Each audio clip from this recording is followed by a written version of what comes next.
Hello, my students, and welcome to Notes 8.3. For these notes, I will be using graph paper, and then you could go ahead and paste your information into your interactive notebook. So, these will be functions and equations, and we do have one vocabulary term, and our vocabulary word would be linear functions. So, what is a linear function?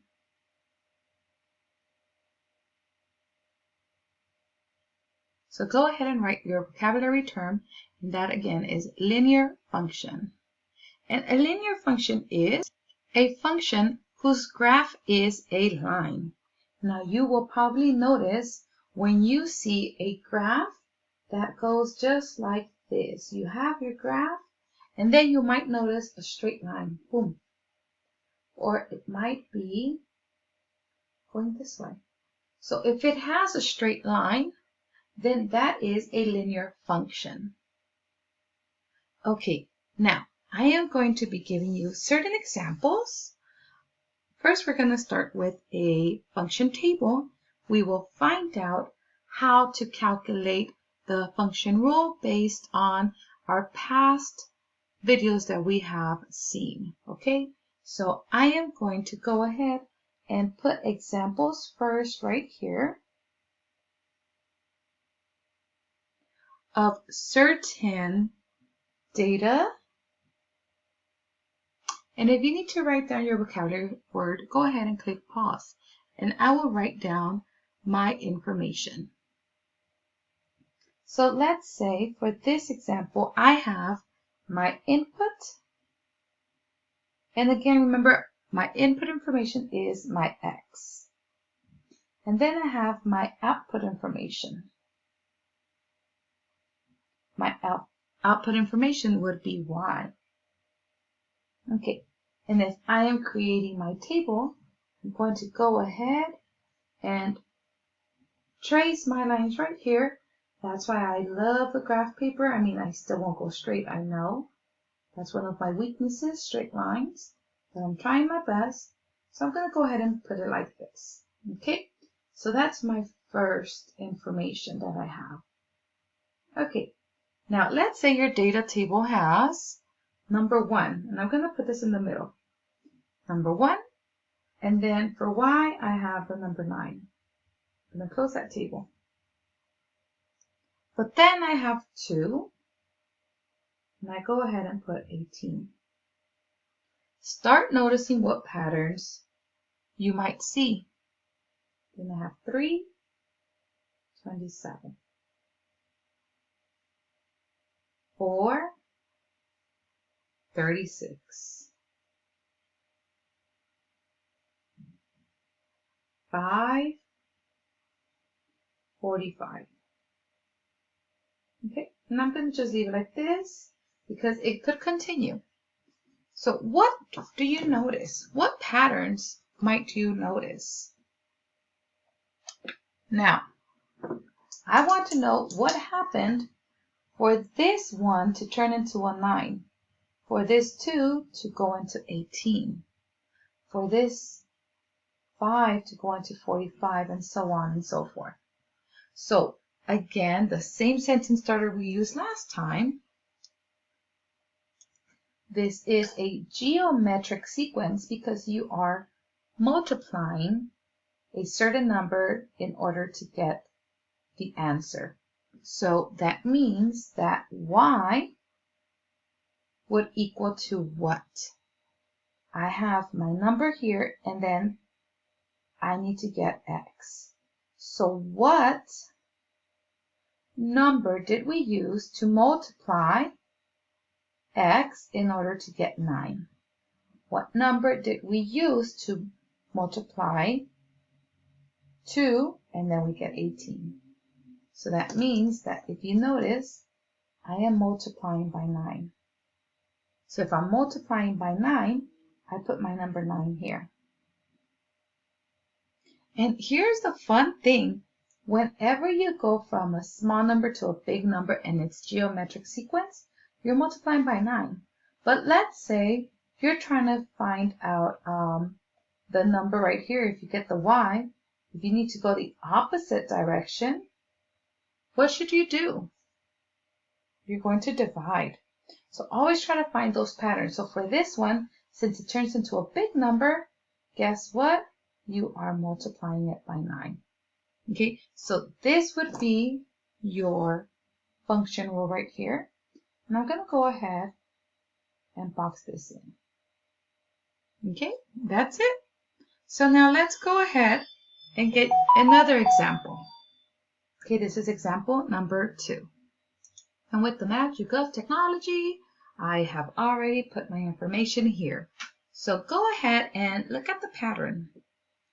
Now don't judge my lines, I try to make it straight, but look at this information right here. We're not graphing yet, so it's important to have that information right here. So we have 1 and 1 went to 4. What happened?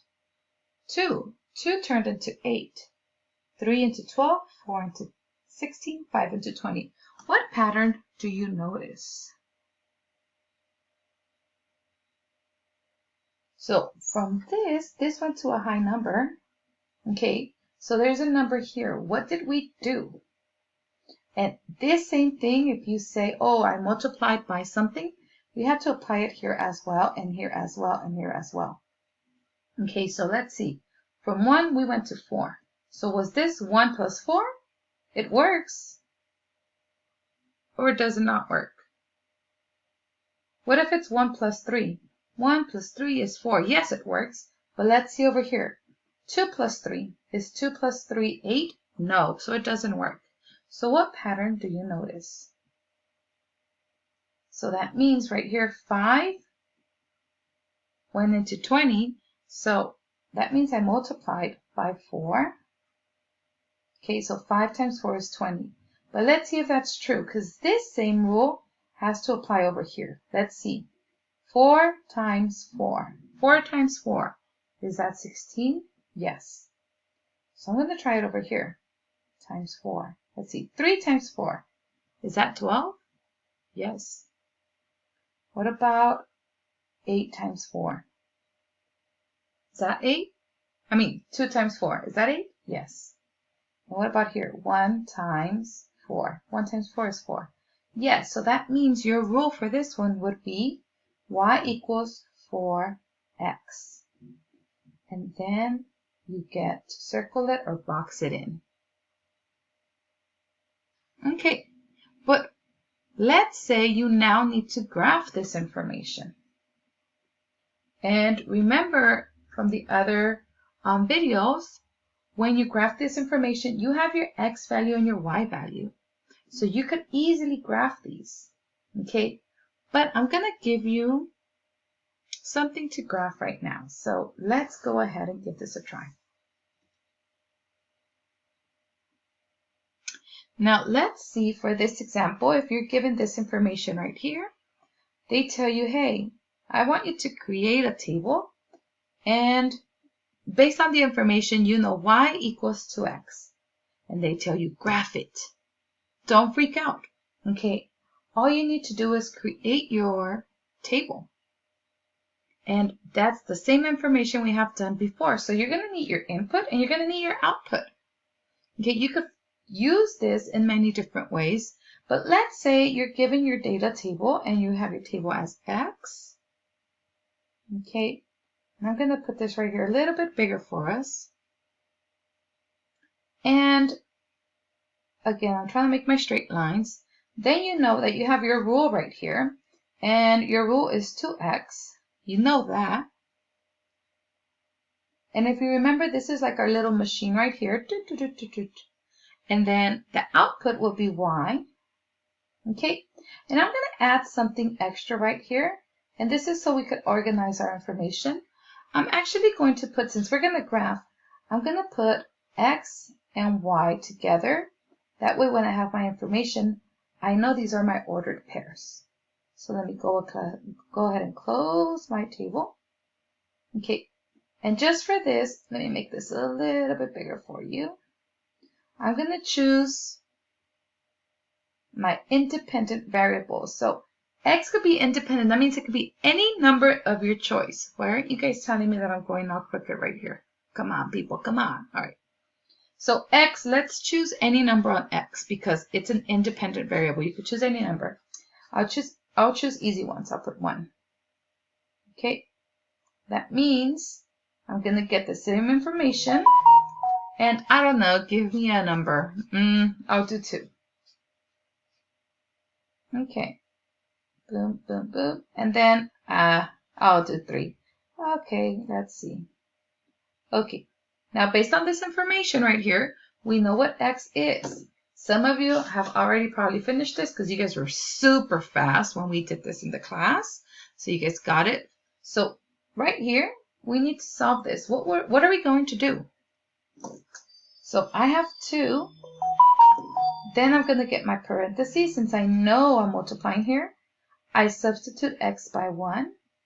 So now I have 2 times 1. 2 times 1 is 2. Okay, now I'm going to get my ordered pairs.